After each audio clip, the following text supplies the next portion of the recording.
aquel tiempo dejó Jesús el territorio de Tiro, pasó por Sidón, camino del lago de Galilea, atravesando la Decápolis. Y le presentaron un sordo, que además apenas podía hablar. Y le piden que le impongan las manos. Él, apartándolo de la gente a un lado, le metió los dedos en los oídos y con la saliva le tocó la lengua. Mirando al cielo, suspiró y dijo, Efetá, esto es, ábrete. Y al momento se le abrieron los oídos. Se le soltó la traba de la lengua y hablaba sin dificultad. Él les mandó que no lo dijeran a nadie, pero cuanto más se lo mandaba, con más insistencia lo proclamaban ellos, y en el colmo del asombro decían, todo lo ha hecho bien, hace oír a los sordos y hablar a los mudos. Palabra del Señor.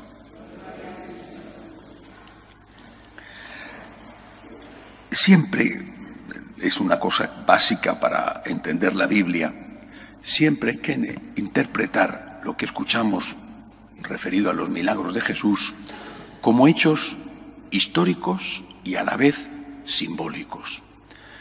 Es decir, aquello ocurrió, pero aquello tenía una enseñanza. El que se benefició del milagro fue, pues en este caso, este sordomudo. La enseñanza vale para todos nosotros. Es una enseñanza doble, siempre en cada milagro. Una común a todos los milagros, Cristo es Dios. Si hace milagros es porque Dios respalda sus pretensiones de divinidad. Enseñanza común a todos los milagros. Segunda enseñanza, depende del milagro.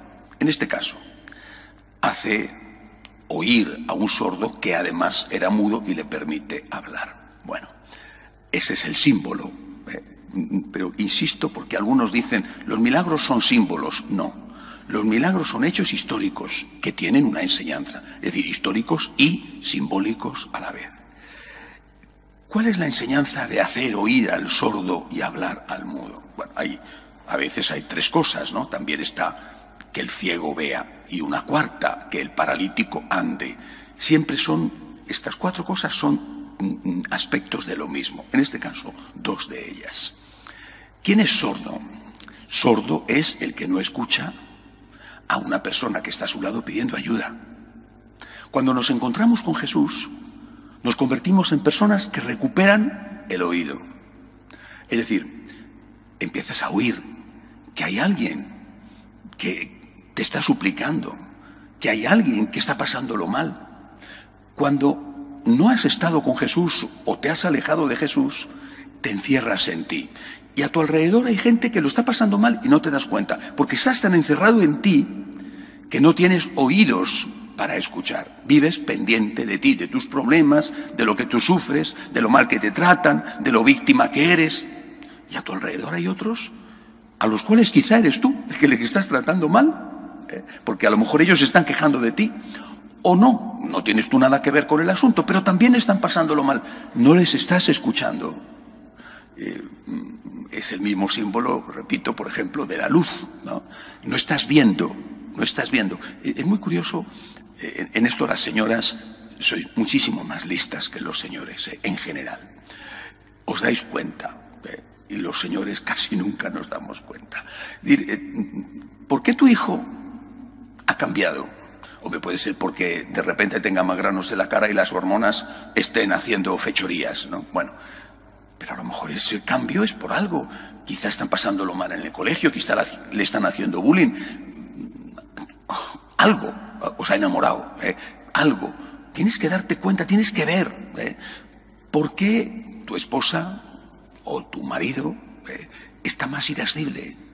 Se enfada con más rapidez, con más frecuencia, grita más. O sea, que siempre ha sido nervioso, pero ahora lleva una temporada en que está inaguantable, o por lo menos más de lo normal.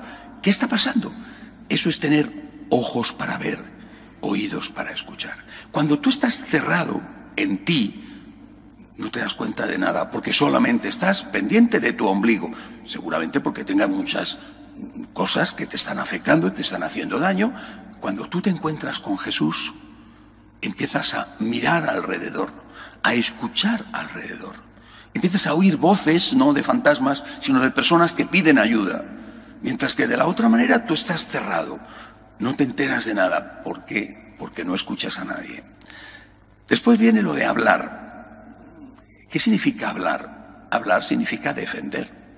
Es decir, has escuchado y estás defendiendo. Has escuchado, has visto y estás ayudando. Pero una forma de ayudar es ser voz de los que no tienen voz. Hablar en defensa de aquellos que no tienen voz.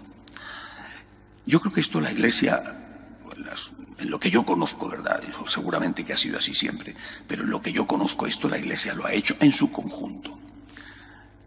Lo que pasa es que quizá lo ha hecho parcialmente. Por ejemplo, en las últimas décadas no se le puede reprochar a la Iglesia que no haya escuchado el grito de los pobres. No se le puede reprochar, porque sí que lo ha hecho. Ha escuchado el grito de los pobres y ha puesto su voz al servicio de los pobres. Ha clamado diciendo, aquí hay una injusticia, aquí hay algo que no está yendo bien, aquí hay un abuso. Quien dice de los pobres dice del amplio mundo de los marginados, incluso de la destrucción de la propia naturaleza. Es decir, ha oído y ha hablado. Esto es lo que dice el Señor. ¿Qué es lo que sucede? Que esto que está muy bien, incluso ahí podemos meter algo también muy importante, en el sentido de pobre o marginado, por ejemplo, el no nacido.